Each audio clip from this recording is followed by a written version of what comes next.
Sebelumnya, kenalin aku Elian Fadila dari Prodi Ilmu Administrasi Negara, asal dari kelas AN1 dengan NPM 2120201047. Oke, di video aku kali ini aku memiliki topik tentang sosiologi lingkungan atau environmental sociology, dan aku akan sharing-sharing tentang apa saja yang telah aku lakukan untuk lingkungan sekitarku. Sebelumnya, kalian tahu nggak apa itu sosiologi lingkungan dan apa itu environmental sociology? Kalau belum tahu, langsung saja ayo kita bahas. Sebelumnya, sosiologi merupakan ilmu yang mempelajari tentang masyarakat dan apapun yang ada di dalamnya. Dan lingkungan merupakan segala sesuatu yang ada di sekitar kita, baik itu tumbuhan, hewan, air, tanah, udara, dan lain sebagainya. Dan sosiologi lingkungan yaitu kajian tentang interaksi manusia dengan lingkungannya. Pastinya dalam sosiologi lingkungan itu ada keterkaitan erat antara manusia dengan lingkungannya. Pastinya ada hubungan sebab akibat antara manusia dengan lingkungannya.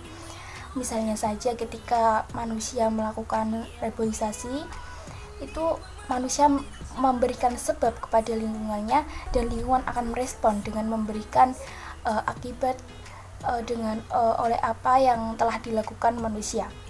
Yaitu misalnya dengan reboisasi manusia bisa mendapatkan udara yang segar, oksigen yang banyak, dan itu bisa juga mencegah banjir karena tanah dan akar-akar pohon menyerap air hujan dan sehingga air itu tidak menumpuk di atas tanah. Selain itu, contoh lainnya yaitu ketika manusia memberikan sebab berupa membuang sampah sembarangan atau membuang sampah misalnya saja ke sungai, dan itu alam akan memberikan responnya itu berupa bisa mengakibatkan banjir karena terdapat penumpukan sampah, kemudian lingkungan bisa menjadi kumuh dan menimbulkan berbagai penyakit yang akan berakibat bagi manusia.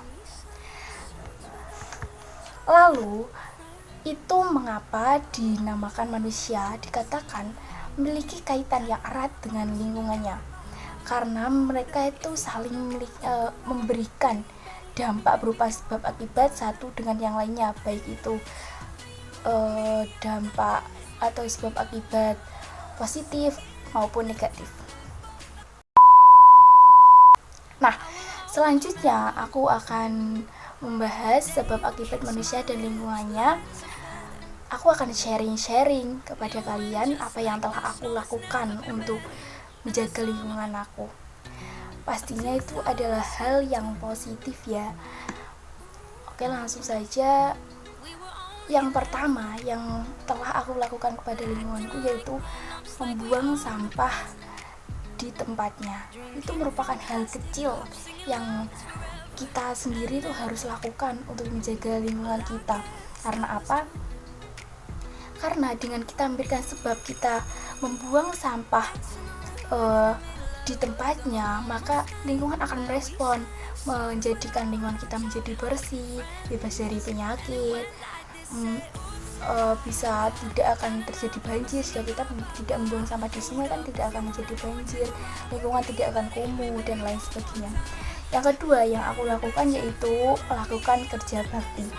Kerja bakti ini biasanya kita lakukan dari SD maupun sampai SMA ya kan. Kerja bakti ini aku lakukan sendiri tuh terus menerus sampai dari SD, bukan terus menerus sih, tapi sering sekali aku lakukan dari SD, SMP sampai SMA. Dan itu sangat memberikan manfaat bagi kita sebagai manusia, yaitu bisa kita sebagai manusia itu selain bisa mendapatkan lingkungannya bersih, bisa memberikan dampak, yaitu kita bisa mengerti cara bekerja sama dengan tim untuk mewujudkan lingkungan yang nyaman, maksudnya itu. Kemudian selanjutnya yang ketiga yaitu melakukan bakti sosial. Bakti sosial ini hampir sama dengan kerja bakti. Bedanya misalnya gini, aku pernah melakukan bakti sosial di SMA aku. SMA aku itu melakukan bakti sosial ke pantai. Jadi bakti sosialku dilakukan bukan di tempat asalnya. Misalnya aku dari SMA, aku melakukan bakti sosial ke pantai, kayak gitulah. Aku melakukan bakti sosial ke pantai itu dengan memberikan sebab kepada lingkungan, yaitu membersihkan sampah-sampah yang ada di pantai, sekitar pantai. Pasti banyak sekali sampah di sana ya kan. Jadi aku di sana bersama teman-temanku melakukan bakti sosial, dan itu tuh sangat memberikan dampak sekali bagi kita sebagai manusia yang sering sekali mengunjungi pantai, yaitu bisa menikmati pantai dengan nyaman, pantai yang bersih dan tidak menyebabkan penyakit. Kemudian yang keempat, kontribusi aku yang keempat, yaitu yang ini kontribusi yang sangat kecil. Mengapa aku menyebutkan kecil? Karena ini tuh kita lakukan di rumah sendiri, yaitu dengan membersihkan saluran air yang ada di kamar mandi. Ini sering sekali aku lakukan. Karena apa? Saluran air di kamar mandi kalian itu pasti banyak sekali tumpukan-tumpukan sampah. Misalnya saja dari sampah-sampah rambut, pasti kan kalau kalian habis keramas itu kan banyak sekali rambut-rambut yang berserakan di kamar mandi ya kan, itu bisa menyumbat. Kemudian sumbatan dari plastik sampo kalian, sumbatan dari plastik sabun kalian, itu biasa sering aku lakukan, yaitu membersihkan itu semua. Dan itu sangat memberikan dampak sekali bagi aku sendiri sebagai manusia, yaitu bisa menjadikan kamar mandi aku itu lebih bersih dan tidak ada air yang menggenang di kamar mandi. Jadi kita itu kalau mandi bisa dengan nyaman.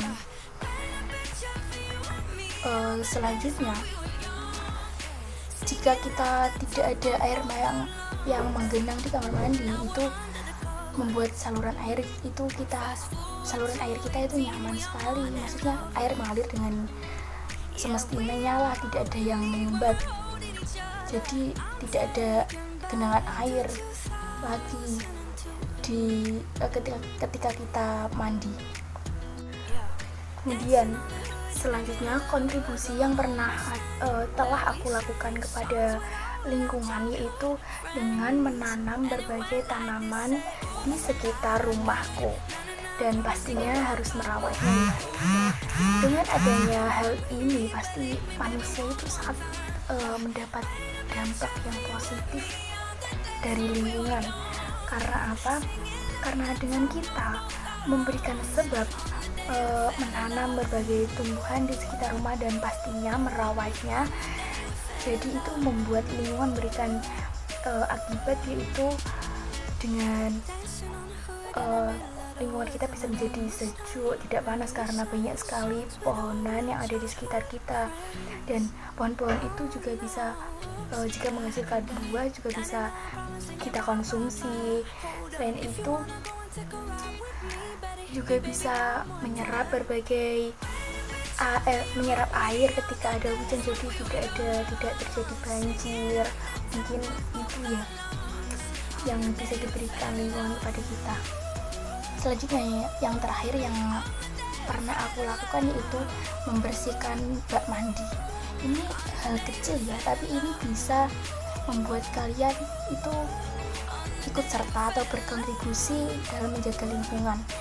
Dengan membersihkan bak mandi, aku sering sekali membersihkan bak mandi, itu bisa membuat kita terbebas dari penyakit. Karena bak mandi itu kan kalau tidak dibersihkan banyak sekali jentik-jentik ya, jentik-jentik yang bisa mengakibatkan tumbuhnya, berkembang biaknya nyamuk-nyamuk di sana. Jadi kita harus membersihkan itu agar tidak ada lagi jentik-jentik atau nyamuk yang berkembang biak di sana. Jadi mandi kita bisa menjadi bersih dan kita bisa mandi dengan air yang bersih tanpa adanya penyakit di dalamnya.